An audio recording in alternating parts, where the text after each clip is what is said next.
least 100 people are dead and more than 150 injured after a fire ripped through a wedding celebration in northern Iraq. Iraq's Prime Minister Mohammed Shia al-Sudani has declared a national mourning for 3 days following the deadly fire in Nineveh. Tragedy struck when fireworks set the wedding venue ablaze, trapping guests. Rise News Chief Correspondent John Cookson has that story. Celebratory music was playing. Fireworks were meant to amaze the 800 or so wedding guests. Instead, they set the roof canopy ablaze, a tragedy about to unfold.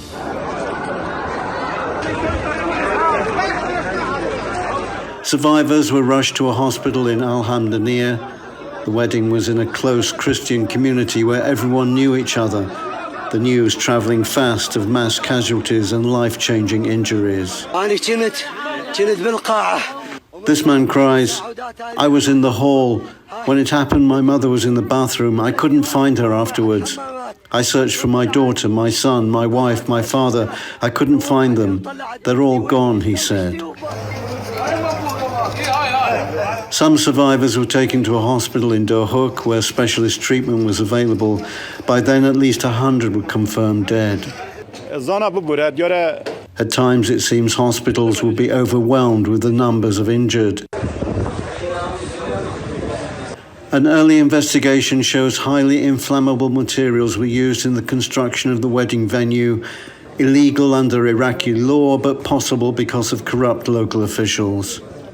9 people working at the wedding venue have been arrested, and the Iraqi government has declared 3 days of national mourning. John Cookson, Arise News. Well, in other news, Armenia has confirmed more than 42,000 people have left Nagorno-Karabakh. That's more than a third of the region's 120,000 residents. It comes days after Azerbaijan took control of Nagorno-Karabakh, which has been dominated by ethnic Armenians. Armenia has sent in medical teams after Monday's explosion at a fuel depot killed at least 68 people and injured hundreds more. It happened as people were lining up to get petrol before trying to leave for Armenia. Let's see what happens. God willing. O God, O Muhammad, I wish that there was no war. We should live together. God brought us to this world so that we can be alive. One loaf of bread together. Always to be kind like this to each other. Always to love each other. A related development, the Azeris have said they want to treat ethnic Armenians as equal citizens, but a limited amount of aid has been allowed through as thousands continue to flee. Your Secretary of State, Anthony Blinken, has spoken with the President of Azerbaijan, Ilham Aliyev, and told him residents of Nagorno-Karabakh must be protected. Not going to, again, that is the exact mechanism is something that remains in discussion with our allies and partners in the region. And so I don't want to preview what it might look like before we finish those conversations. I will say that the Secretary spoke again to President Aliyev today and underscored the urgency of no further hostilities, that there be unconditional protections and freedom of movement for civilians, that there be unhindered humanitarian access to Nagorno-Karabakh. And I will say that we note, and the Secretary noted in that call, that the President Aliyev has said there will be no further military action, and we expect him to abide by that. He has also said that he would accept an observer mission, and we would expect him to abide by that. And for more on this, let's bring in Rise Chief Correspondent John Cookson, who is monitoring developments from London. John, it's good to have you with us. What's the latest you're hearing from that region? Cynthia, very good day to you. Great to be on Newsday as always. Well, that surge of refugees from Nagorno-Karabakh still pouring across the border, lines of traffic stacked up on one side, waiting to cross into Armenia. As you said in the intro, a third of the population of Nagorno-Karabakh, these Armenians have now crossed over. That's about 42,500 men, women and children. Now, there were 120,000 altogether in the enclave, so there's still many tens of thousands still to cross. Some will stay behind because they're not fit to travel, perhaps they're too old to travel, or they don't want to give up their homes. But certainly a grim situation for refugees leaving Nagorno-Karabakh, which will continue throughout today. You mentioned in the intro also that massive explosion at the gas station where refugees were waiting to fill up their cars. That death toll now risen to 68 dead, 105 people still missing, and 300 injured. So there's been no investigation conclusion yet on what caused the fire. The locals are looking into the possibility of a discarded cigarette, but really no one knows. So still a very grim situation for Armenian refugees trying to get out of Nagorno-Karabakh, which is now under the control of the Azeris. Well, John, what more do we know about the Armenians who haven't made it out of Nagorno-Karabakh? Very little, because it's a restricted area. Nagorno-Karabakh was always very difficult to get in. I did cross myself into Nagorno-Karabakh some 30 years ago with the Armenian army, but that was the only way of getting in at the time. And so there's very little news getting out of Nagorno-Karabakh on what conditions are like.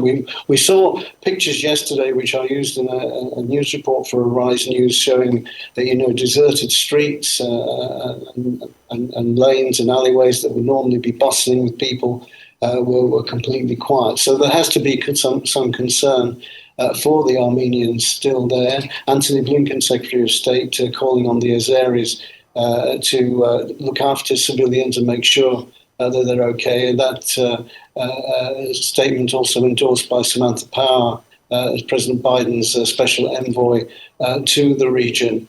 The Azeris, for their part, say that they're checking for rebels, soldiers, Armenian soldiers, and they are trying to capture people that they say, the Azeris say, are guilty of war crimes. And in these conversations with you guys over the last few days, I've said that there have been terrible atrocities carried out by both sides in this long-running conflict going back decades. An announcement today that both sides have already lost 200 combatants in this takeover of Nagorno-Karabakh by the Azeris. Indeed, John. Now, what challenges does the conflict pose for the EU at this rate?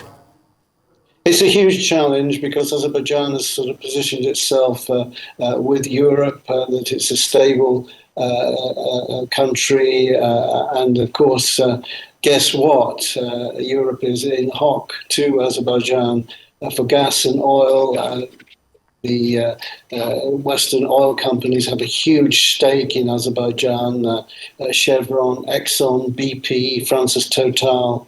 The European Union gets a huge amount of gas and oil from Azerbaijan. So although there'll be a lot of hand-wringing about the conduct of the Azeri forces in this particular conflict, the European Union will be very much aware of its indebtedness, if you like, to the Azerbaijanis for gas and oil, rather like the Western Europe is grateful for Russian oil and that and gas, and that tempers some of the criticism of the Russians and the Azeris. Well, John, does it look like the ceasefire will hold this time around? It seems like it. It looks like if there are any rebels left in Nagorno-Karabakh, they've either been arrested or gone to earth, and certainly a lot of them have laid down their arms, and there seems to be confirmation of that.